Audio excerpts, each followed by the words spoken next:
Welcome back. Let's continue on our back end. So, we could proceed in a few different ways. We could add some libraries. I think the next thing I want to do is make this thing callable from HTTP. So to do that, it's pretty standard stuff. At the moment, we've got this lambda. We've declared that we have a lambda function, and we want to make this callable from HTTP. The way we do that in a serverless project like that is we actually add, well, I'll show you. I'll just grab a template, and we'll just paste that in over here. Great. So we've now said that yes, we've got this lambda function, and we also have an event handler that can forward events to this lambda function. What kind of events? Well, the source of these is HTTP. In other words, that's the AWS API Gateway. And after this is created, we'll actually look at API Gateway and see what it created. Next statement here of interest is the path. As you can see, it's got this weird proxy statement. What does that mean? Well, I could have a separate section here for every single possible path. Or I can do this, which is basically say, hey, whatever path they specify, the API Gateway will accept it and just pass it along to the Lambda function. And it's up to the Lambda function to determine if it's an appropriate path or not. Okay? And we kind of like that. It's a nice pattern. The supported methods for this endpoint, any. So if they do a delete, a get, a post, a patch, all of that information gets passed to our Lambda function, and it's up to our Lambda function to actually say whether it supports it or not. Easily done. The last section is CORS, so cross-origin resource sharing. This little piece of, I'll call it magic, is pretty standard stuff, and it says basically what we're saying here is our website is going to allow that some of his content can come from other places, so other origins. And now I'm going to be a little loosey-goosey here. I'm just going to say, yeah, I support any origin. So basically, that means that like the images on this web page can come from other origins. And in our case, that's important because we want to actually have these images in an S3 bucket. So there we go. Okay, time to try this out. Let's go back to our... Oops, yeah, bring this up again.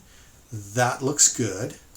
I'm going to save that, and then we're going to go over here. We're going to try deploying that. So that's serverless deploy, and we'll get that going. Once again, it does take a little while to deploy. Keep in mind what it's doing here, though. So it is, it's packaging this stuff up, shipping it off to, someplace in AWS so that AWS can do this, can create this stack for us. And basically AWS is now comparing what we previously deployed to what we currently deployed.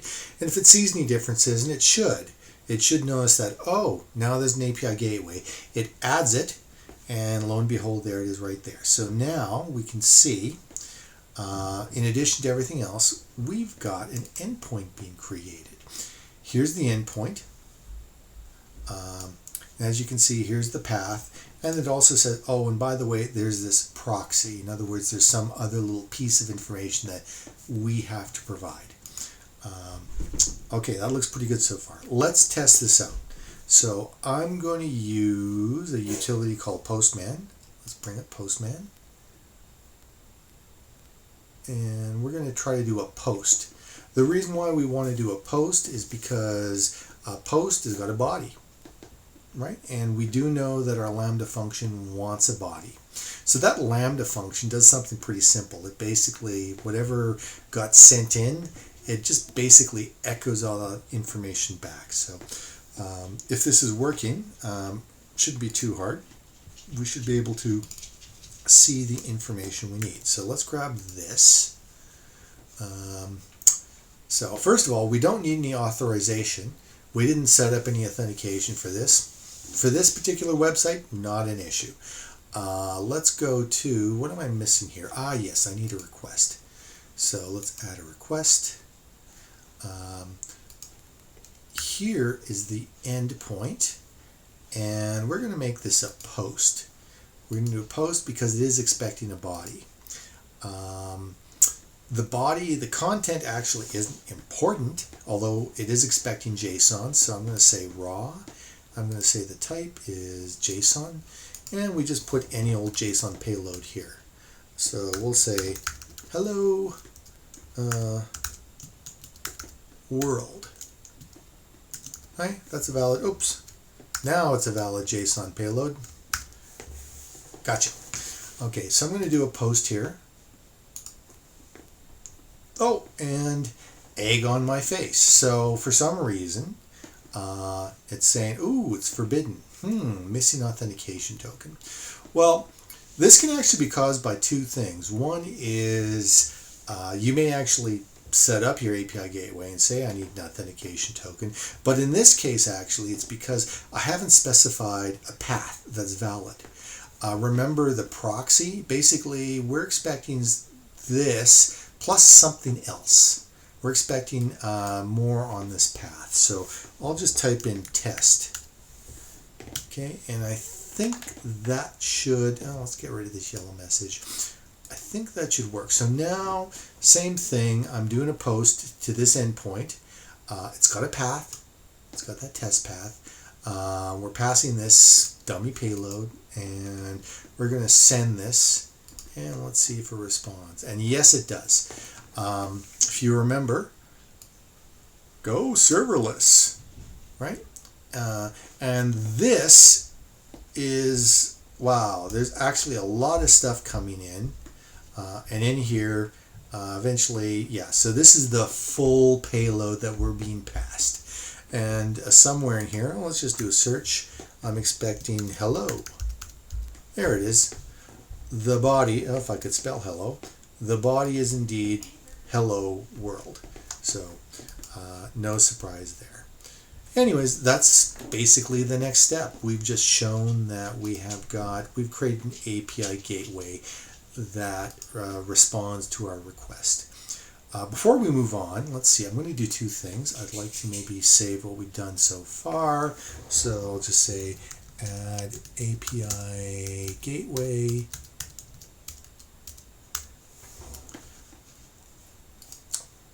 Okay, that sounds good.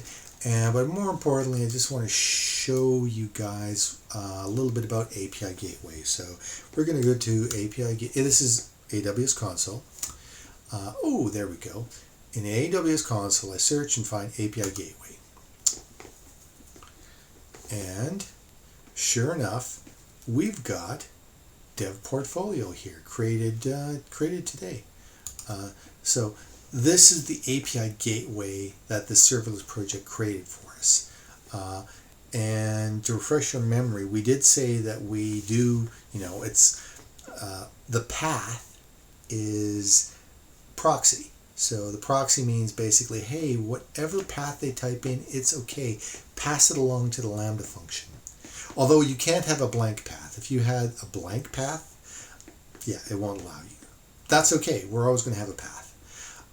Next thing is we do support any function. So once again, this can be put, post, patch, delete, whatever method is being called, that will just get passed along. And this is kind of nice. This actually shows kind of what's happening here, which is, a request comes in, so someone does, let's say it's a post. Someone does a post to the endpoint. Well, what does it do? Well, it goes through, it's considered an integration request, and it says type here is Lambda proxy. Basically, that means that we're just going to, whatever is requested here, we're just going to pass a whole bunch of information about that request to the Lambda function. And in fact, you can kind of see that when we saw the response. We could see the entire payload in all of its ugly guts. What am I talking about here? I'm talking about, where did I put that window again? I want Postman. There it is, Postman here, yeah. So, yeah, so there's a lot in here. These are the kind of the internals that are being passed around.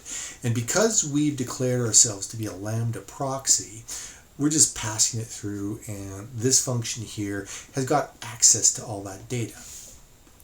Now, interestingly, because we're a proxy, okay, this function here also gets the opportunity to do things like set the status code. So it was our lambda function that actually set the status code and said, hey, it's a 200 response, and all was well.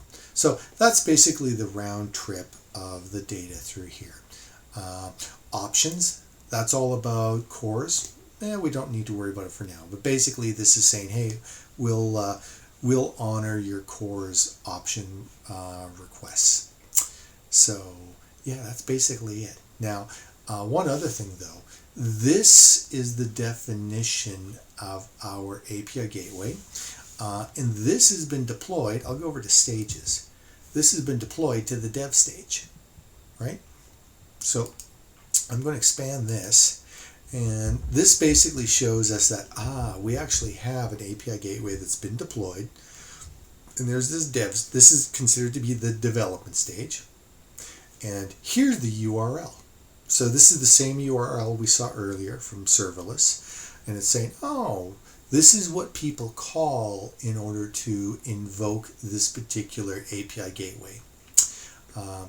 Pretty simple stuff. We can see here all the different functions. Since we said all, it's basically any, did I say function? I meant method. Here are all the different methods that are supported. And they all basically go to the same place. They just go to our lambda function that does the processing. So that's basically it for API Gateway. At this point, we don't need to worry about it. It just works. So now we're using 3 services from AWS. We're using the API Gateway, which basically receives the request for doing HTTP. Then we're taking that and we're passing the API gateway. We're passing the request from our API gateway to our Lambda function. Our Lambda function is this Node.js application that is going to basically process the request for us. And then eventually our Lambda function will be interacting with our DynamoDB database and probably sending a response. So those are all coming up real soon. Thank you, and I'll see you in the next video.